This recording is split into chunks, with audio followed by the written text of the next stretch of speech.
In this 18th episode, we will be decoding Zadok's offering. The journey of High Priest Zadok is one of guilt and redemption. Laden with treasures from Solomon's court, he crosses deserts and mountains, his heart heavy with the weight of his betrayal. The ark is gone, and Zadok knows he played a part in its theft. Each step brings him closer to Aksum, the city where the ark now resides, and further from the peace he once knew. Zadok cried, saying, "What have I done?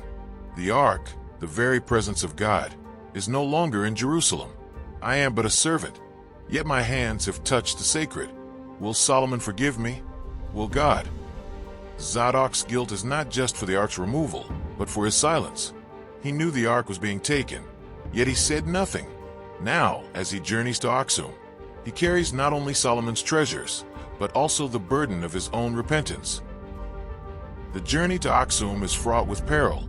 The desert sun beats down mercilessly, and the mountain passes are treacherous. Yet Zadok presses on, driven by a need to make amends. The treasures he carries are not just gifts from Menelik. They are symbols of Solomon's remorse and his own desire for redemption. Zadok lamented, saying, "Can gold and jewels atone for what I have done? Can they restore the ark to its rightful place? Or is this journey merely a fool's errand, a desperate attempt to ease my conscience?" Zadok's journey is not just a physical one. It is a pilgrimage of the soul. Each step brings him closer to Aksum, but also closer to the truth he must face, that some wounds cannot be healed by treasure alone. In Aksum, Menelik receives Zadok with cautious hospitality. The treasures, gold, jewels, and rare spices, are laid before him, their brilliance a stark contrast to the solemnity of the moment. But the true offering is not the wealth of Solomon's court, it is Zadok's confession. Zadok said, "King Menelik, I come not as an emissary of Solomon, but as a penitent servant. I played a part in the ark's removal, and for that I bear the weight of guilt.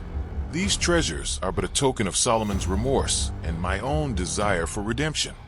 Menelik replied, "Do you think gold and jewels can replace the presence of God? Do you think they can undo what has been done?" Menelik's words cut to the heart of the matter. The ark is not just a relic.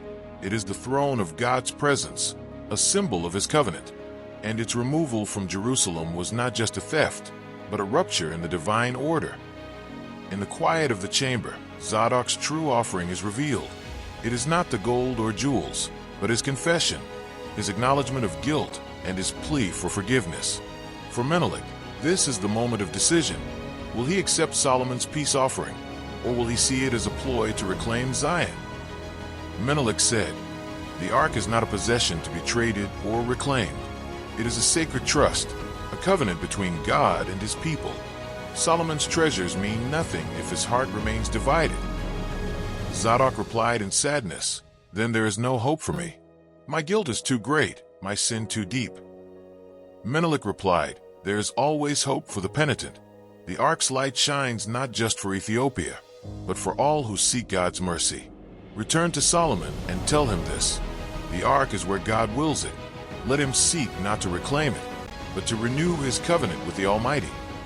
Zadok's journey home is lighter, not in burden, but in spirit. He carries no treasures, but he bears a message, a call to repentance, a reminder that the true offering is a contrite heart. And as he approaches Jerusalem, the first light of dawn breaks over the city, a symbol of hope and renewal. In episode 19, we will be decoding the priest's downfall.